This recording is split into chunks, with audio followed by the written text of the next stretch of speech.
Alright, we got a 2023 GasGas MC50 here.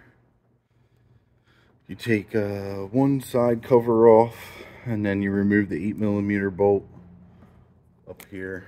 The 8mm bolt's in there, so you can slide the tank back a little. Then it gives you room to get to this wire.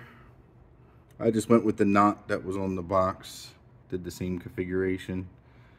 And then I zip tied the wires here, and I end up putting the hour meter right there because it was a flat surface and the sticker was in the way on the neck.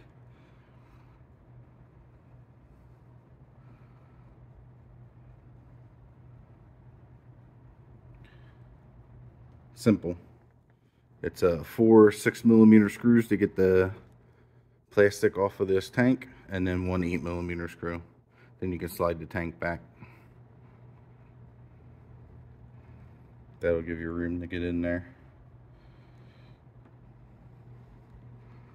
Same thing for a KTM or Husqvarna.